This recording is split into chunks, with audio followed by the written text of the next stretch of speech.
Bismillahirrahmanirrahim. Agama Anas kenalin sedikit ya, mereka paling mengaku aswaja. Biasanya ajarannya mereka khusus dikasih label aswaja, asli wejangan Jawa. Itu singkatannya. Pertama, bertawasul kepada kubur, penghuni kubur. Makanya pada rame, apalagi tanggal-tanggal bagus, hari-hari bagus di Jawa itu hari paling bagus, bahkan seluruh Indonesia. Jumat Kliwon, jadi Kemis Legi malam Jumat Kliwon. Karena Jumat itu 8, Kliwon itu 9. Berapa? Oh, paling tertinggi. Itu. Makanya orang Jawa itu punya hari 5. Paing Pon Wage Kliwon Legi. Kliwon itu tengah. Ya. Itu. Pon barat ya, terus kemudian Paing timur. Wage sama ini utara selatan. Itu makanya dari sini rahasianya kenapa ada pancer papat siji limo. Maksudnya wali itu akhirnya ada dibagi sesuai dengan arah. Persis seperti konsep Hindu. Hindu itu punya dewa 9. Wali barat, dewa timur, dewa barat namanya apa? Hah? Pasti nggak ngerti lah. Ada dewa utara, dewa selatan. Itu. Cuma kalau di Jawa, dewa selatan itu di Jogja Nyi Roro Kidul, kalau utara itu Nyi Sekar.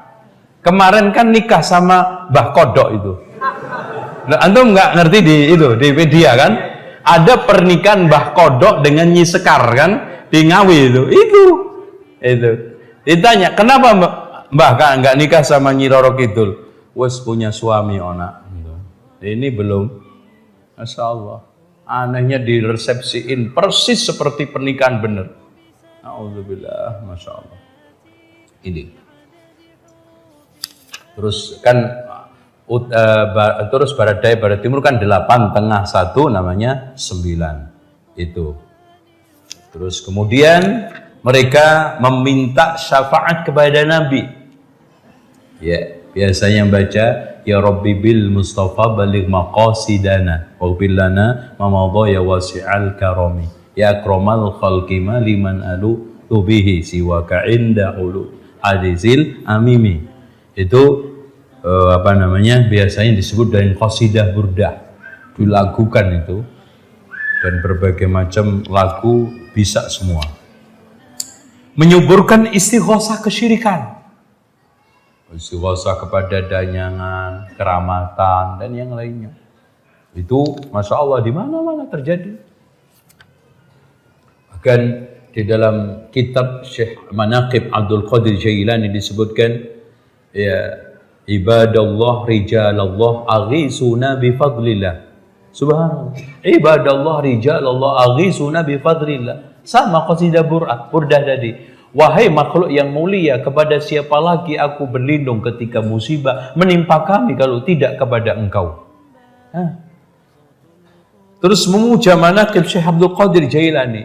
Yang lucu, di dalam kitab itu diceritakan Syekh Abdul Qadir Jailani mengadakan pengambaraan selama berpuluh-puluh tahun.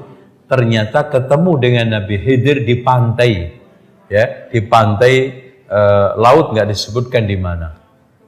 Kemudian disuruh untuk berhenti di pinggir laut, nggak sholat, nggak ini semua, sampai ya mimpi basah mandi junub aja nggak sempat. Itu pun ditengokin oleh Syekh Abdul Qadir. Ini Nabi Khidir cuma setahun sekali, sampai setelah 3 tahun lulus maka dilepas mendapatkan ilmu laduni. Setelah itu dia pergi ke Baghdad untuk berdebat dengan 100 ulama. Masya Allah. Ulama ahli tafsir didatangkan, ahli fikih didatangkan, ahli hadis didatangkan, semua ternyata kalah debat. Karena apa? Keluar dari dadanya Syekh Abdul Qadir cahaya, ngambil ilmunya ulama tersebut. Akhirnya goblok-goblok kabeh. Lah kalau begitu kan enak Pak ya. Gampang jadi orang pinter. Membudayakan selamatan dan tahlilan ini wajar ini ya, di mana aja masya Allah. Mentradisikan hatapan Al-Quran di pekuburan. Baca Quran di kuburan itu bisa hatam, di rumah nggak pernah. Makanya setannya pindah semua ke rumah. Iya, ini ciri-ciri masya Allah Pak. Ciri-ciri lingkungan itu kalau sudah jauh dari Islam, masjidnya sepi, kuburan ramai. Itu aja cirinya. Antum lihat aja di mana aja. Kebalikannya, kalau masjid ramai, kuburan sepi, nah itu. Lihat Mekah, Madinah. Yang ramai mana? Kuburan apa masjid? Masjid. Tapi di beberapa tempat kita, ramean masjid apa kuburan? Kuburan, masya Allah. Kadang membludak. Kadang apalagi menjelang seminggu sebelum hari raya, sebelum Ramadan, sebelum hari raya, itu wanginya ngalahin masjid. Itu sampai 500 meter, sekilo bau tuh kena angin. Berbagai macam minyak dituangin masjidnya, apek kan? Padahal Rasulullah mengatakan Iqra'ul Qur'ana wa la ta'kulu bihi. Bacalah Al-Quran, jangan kamu makan dengan bacaan itu. Bahkan maaf Pak, kadang-kadang perang diskon karena persaingan ketat. Yasin diskon 35%, Al-Baqarah diskon 25%. Masya Allah. Menghadiahkan suratul Fatihah. Al-Fatihah. Itu kan. Ila hadratin Nabil Mustafa Muhammadin sallallahu alaihi wasallam wa ala hadiniya wa ala kulli niyatin. Al-Fatihah. Wa ila hadrati Abdul Qadir Jailani wa ulwai tis'ah wa ila arwahi abaina wa umatina wa jaddina wa jaddatina wa ala hadiniya wa ala kulli niyatin salihah. Al-Baqarah. Pada nggak bisa. Aduh, Pak, kok Al-Baqarah, Pak? Itu. Menyiarkan ritual yasinan, masya Allah. Kita nggak melarang orang baca yasin, Pak. Pokoknya kalau an-anan itu pasti nggak beres. Coba mobil bagus, mobil-mobilan. Nah, itu. Jadi main bagus, main-mainan. Ya ini yasin bagus, yasinan ya nggak bagus. Tahlil bagus, tahlilan ya nggak bagus. Tasbih bagus, tasbihan ya nggak bagus. Makanya kalau antum istilah sholat Jumat, jangan Jumatan. Itu ada, Mas. Yuk Jumatan, kan main-mainan gitu. Makanya duduknya di belakang banget tuh. Datang akhir, pulang pertama. Dan anehnya Pak, kalau Yasin itu dicari kalau ada orang mati gitu loh. Padahal Allah berfirman dalam surat Yasin apa? Liyundhira man kana hayyan wa yahiqqal qawlu 'alal kafirin. Hendaknya Rasulullah SAW memberikan peringatan kepada mereka yang hidup kok. Itu Pak, sekarang Quran isinya hidayah, mengajak orang sholat, mengajak puasa, mengajak sodako. Orang mati sholat, orang mati puasa, orang mati sodako, ya, mau i'tikaf. Yang butuh Quran itu yang hidup, sehingga supaya sholatnya benar, zakatnya benar, amaliyahnya benar, kiprah di dunianya ini supaya menjadi orang soleh. Nah itu, ya, soal masalah khilafiyah, membacakan Quran itu sampai atau tidak. Tapi kalau sudah transaksi itu nggak ada. Transaksi diundang, karena saya nggak bisa baca sebagai anak soleh, akhirnya nyewa orang. Akhirnya nanti mendorong orang nggak belajar, main sewa. Bawa semetromine, sebes diundang, gitu. Mentang-mentang kaya. Melestarikan talqin mayit pasca penguburan, sekalian adanya juga. Mendirikan bangunan di kuburan, wah ini paling banyak. Ini masya Allah udah hampir nyaris sudah kayak candi. Kalau antum lihat, ya, ana sedang menulis Wali Songo itu kan harus melihat situs-situs arkeologi, bukti-bukti untuk penulisan. Udah kayak candi kan? Ya, Assalamualaikum pada Rasulullah paling membenci.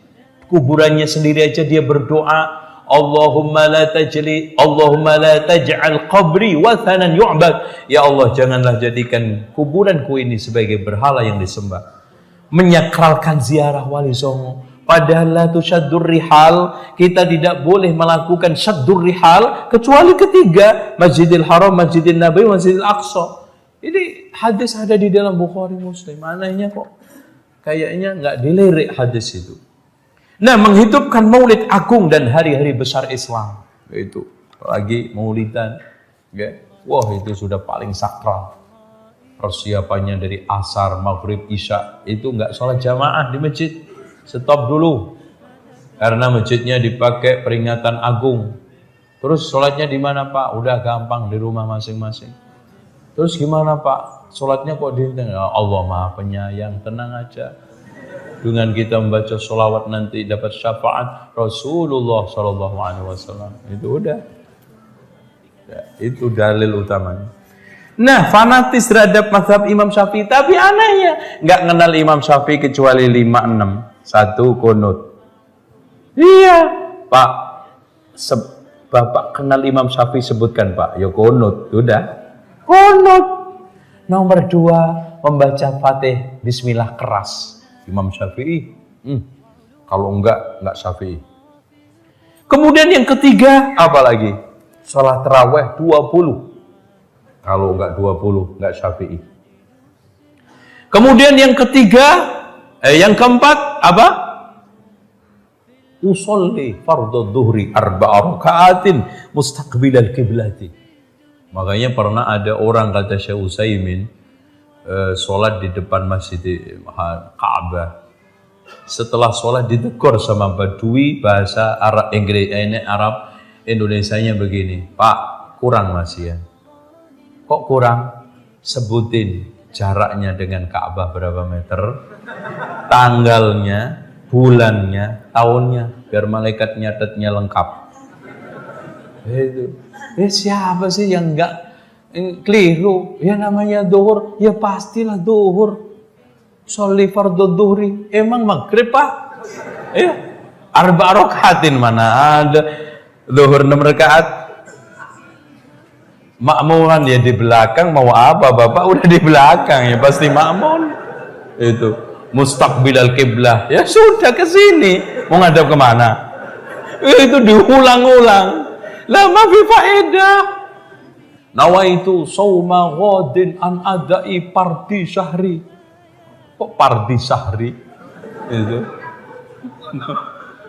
Itu. Subhanallah. Ini awam. Ngertinya Syafi'i cuma itu. Nah, sama talqin mayit. Terakhir kunut.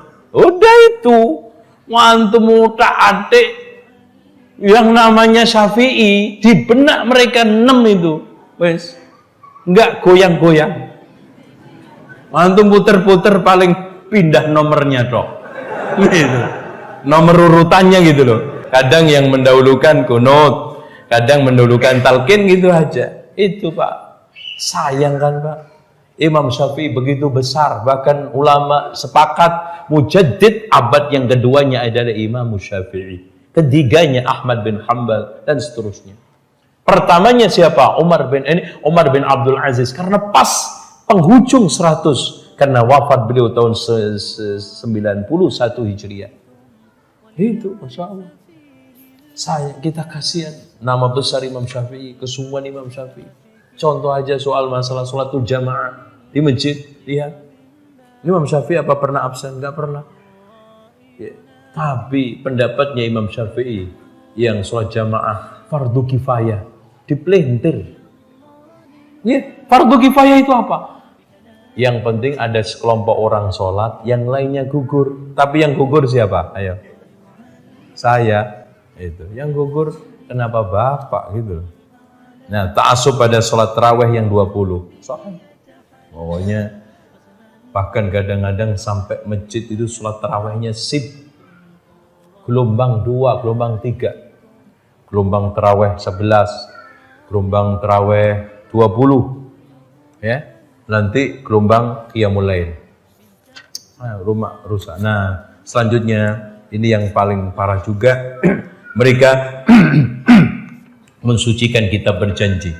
Ini kesalahan-kesalahannya saya sampaikan semua secara runut di kitab saya, membedah akar fitnah Wahabi. Nah, terakhir mengkultuskan qasidah burdah. Qasidah burdah ini saya akhiri dikit bahwa burdah ini ditulis oleh Muhammad Al-Busairi. Dia mengklaim kena sakit stroke dan ngimpi ketemu Rasulullah dikasih burdah. Tapi setelah melek ternyata burdahnya nggak ada, hilang. Nah, dia terus kemudian ketemu orang miskin, tanya tentang qasidah itu. Ternyata setelah disampaikan, orang-orang miskin itu kaya raya. Dan ternyata juga orang-orang yang kena penyakit baca itu sembuh. Sehingga dikatakan qasidah baro'ah juga, karena menyembuhkan. Dan Busairi ini seorang yang nggak jelas, lebih kepada filosof ya, sufi, darwis, dan itu pada abad ke awal 7 ya, wafat tahun 608 Hijriah. Kemudian dia menulis itu, ya Rabbi bil Mustafa baligh maqasidana waghfir lana ma madha ya wasi'al karam ya Rabb Maulaya salli wa sallim daiman abada alal habibika khairul haqi kullihim. Di sini saya turunkan beberapa hal yang terkait dengan berbagai macam penyimpangan qasidah itu dan komentar ulasan Quran Sunnah serta pendapat para ulama insyaallah. Dan akhirnya cukup. Itulah yang saya anggap mewakili pemahaman, ajaran, tradisi yang di tengah masyarakat. Ya, mudah-mudahan apa yang saya sampaikan bermanfaat dan semoga apa yang saya uraikan ini bisa direnungkan ya, menjadi satu bibit-bibit penerang untuk supaya kita semakin kokoh memegang Alkitab wa Sunnah. Demikian, subhanakallahumma wa bihamdika asyhadu an la ilaha illa anta astaghfiruka wa atubu ilaik. Wassalamualaikum warahmatullahi wabarakatuh.